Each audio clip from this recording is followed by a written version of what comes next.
नमस्कार, स्वागत आहे तुमचं सुषमाज किचनमध्ये। आज आपण उपवासाच्या जास्त दिवस टिकणाऱ्या कोरड्या चटण्या तयार करून चटणी आहे ही सुक्या खोबऱ्याची आहे आणि एक चटणी आहे ती भाजलेल्या शेंगदाण्याची चटणी। तुम्ही उपवासाच्या भाकरी सोबत, इडली सोबत किंवा उपवासाचा कोणताही पराठा केला त्यासोबत तुम्ही कोरड्या खाऊ शकता किंवा मग यामध्ये दही टाकून यावरती तडका देऊन पण तुम्ही दह्यातली चटणी पण बनवू शकता। नवरात्राचे उपवास असतील तर तुम्ही पूर्व तयारी म्हणून या चटण्या तयार करून ठेवू शकता।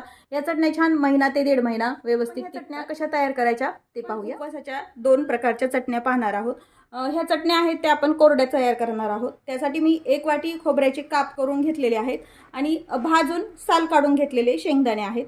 तिखट, मीठ, जिरं आणि साखर घेतलेली आहे। यामध्ये शेंगदाणे भाजून घेतलेले आहेत पण खोबरं आपल्याला हे भाजून घ्यायचं आहे। इथे मी कढई गरम करायला ठेवली आहे। हे 1 वाटी खोबऱ्याचे काप यामध्ये टाकून घ्यायचे। भाजून यासाठी घ्यायचं की ही चटणी तुम्ही आधी बनवून ठेवली तरी जास्त दिवस टिकते। हे व्यवस्थित थोडंसं डाग पडेपर्यंत मीडियम हीटवर आपल्याला कोरडंच खोबरं भाजायचं। यामध्ये आपण तेल वगैरे काहीही टाकणार नाहीये।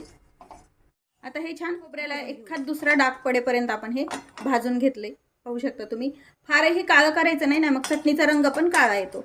आता गॅस बंद करून घ्यायचा आणि हे एका प्लेटमध्ये थंड करून घ्यायचं। खोबरं थंड होतंय तोपर्यंत आपण शेंगदाण्याची चटणी तयार करून घेऊया। एक मिक्सरचं छोटं भांडं घ्यायचं चटणीचं जे असतं, त्यामध्ये हे 1 वाटी शेंगदाणे आपण टाकून घेतले। आता चवीपुरतं मीठ टाकून घ्यायचंय। आवश्यकतेनुसार तुम्हाला जसं तिखट आवडतं तसं तुम्ही यामध्ये कमी जास्त तिखट काढून घ्यायचंय। साधारण 1 चमचाभर मी तिखट टाकलंय। चवीपुरती साखर टाकून घ्यायची आहे। एक अर्धा चमचा जिरं टाकून घ्यायचे। जिरं ऑप्शनल आहे, जिरं जर उपवासाला चालत नसतील तर तुम्ही नाही टाकलं तरी चालतात। आणि हे मिक्सरवरती जाडसर फिरवून घ्यायची। चटणी आपण काढून घेतलेली आहे। याची चटणी तयार करून घेतली। त्याच भांड्यामध्ये आता आपण खोबऱ्याची चटणी तयार करणार आहोत। हे खोबरं छान थंड पण झालेलं आहे। खोबरं टाकून घ्यायचं। हे चवीपुरतं तिखट, तुम्हाला जसं तिखट आवडतं तसं तुम्ही यामध्ये टाकून घ्यायचं। मुठभर साखर टाकायची आहे। चवीपुरतं मीठ टाकून घ्यायचंय। चमचा जिरं ऑप्शनल आहे, नाही टाकले तरी चालतं। फिरून घ्यायचे जाडसर। तर ही चटणी आपण मिक्सरला जाडसर काढून घेऊ। त्याच्या दोन्ही पण चटण्या तयार आहेत। कोरड्या चटण्या तुम्ही एअरटाईट कंटेनरमध्ये भरून जर ठेवल्या तर छान महिना ते 1.5 महिना व्यवस्थित। वेळेला तुम्हाला जर ही चटणी कोरडी खायची असेल तर तुम्ही कोरडी पण उपवासाच्या भाकरीसोबत किंवा मग पराठ्यासोबत, डोशासोबत खाऊ शकता।